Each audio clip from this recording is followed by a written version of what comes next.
Hi friends, மல்லி சீரியலில் இதுக்கப்புறம் என்ன நடக்க போகுது அப்படின்றத இந்த வீடியோவில் பார்க்கலாம்.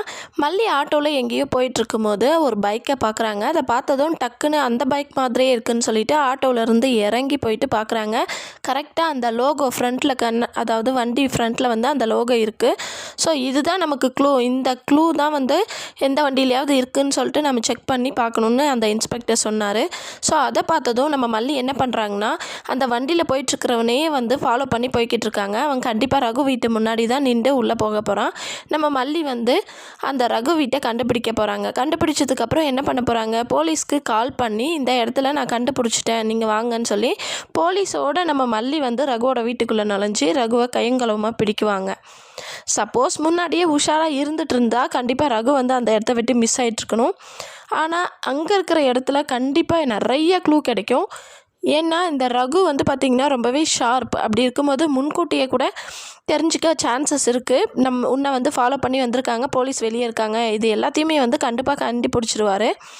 ஆனால் அந்த இடத்த விட்டு எஸ்கேப் ஆகும்போது அவர் இருக்கிற இடத்த, அதாவது இந்த ரகு இருந்த இடத்த அலசி ஆராயும் போது கண்டிப்பாக அந்த இடத்துல சுடரோட லிங்க் ஆகிற மாதிரி ஏதாவது ஒரு திங்ஸ் வந்து கண்ணில் படும். அப்படி இருக்கும்போது கண்டிப்பாக கூடிய சீக்கிரத்துலேயே இந்த சுடர் வந்து மாட்ட போகிறாங்க. ஏன் இப்போவே வந்து பார்சல் அப்படின்ற பேரில் வந்து மாட்டுறதுக்கு சான்சஸ் இருக்குது. நிஷா வந்து பார்த்திங்கன்னா சொல்கிறாங்க, அக்கா உனக்கு ஒரு பார்சல் வந்திருக்குன்னு சொல்லிட்டு உடனே இந்த சுடர் வந்து வெளியே வராங்க.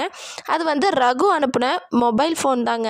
ஆல்ரெடி வந்து சொல்லியிருந்தார் ஃபோனில், நானும் ஒரு புது மொபைல் மாற்றிடுறேன், சிம்மை தூக்கி போட்டுறேன், உனக்கும் எனக்கும் மட்டும் தெரிகிற மாதிரி சிம்மை வந்து வாங்கிக்கிறேன்னு சொல்லிட்டு, அதே மாதிரி உனக்கும் ஒரு புது மொபைல் வாங்குகிறேன், அதில் வேறு சிம்மு போட்டுக்கோ பர்சனலாக நம்ம பேசுகிறதுக்கு அப்படின்னு சொன்னார். ஸோ அந்த மொபைலை தான் வந்து கொரியர் மூலயமா அனுப்புகிற மாதிரி மொபைலை வந்து பிரித்து பார்ப்பாங்க. ஏன்க்கா உன் கொரியரை நான் பிரித்து பார்க்கக்கூடாதான்னு நிஷா கேட்க, உடனே தயங்கி ஒன்றும் இல்லையே பிரித்து பார்க்கலாமே அப்படின்னு சொல்ல ஓப்பன் பண்ணி பார்த்தா அதில் ஃபோன் தாங்க இருக்கும்.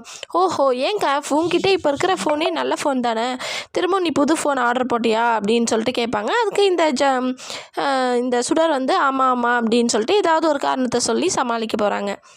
ஸோ இருந்தாலுமே வந்து கொஞ்சம் கொஞ்சமாக சுடருக்கும் சரி கதிரேசனுக்கும் சரி டவுட் வரதான் போகுது. கதிரேசன் அவ்வளோவா வந்து கேர் பண்ணிக்கிறது இல்லை, கூடவே நிஷா தான் இருக்காங்க.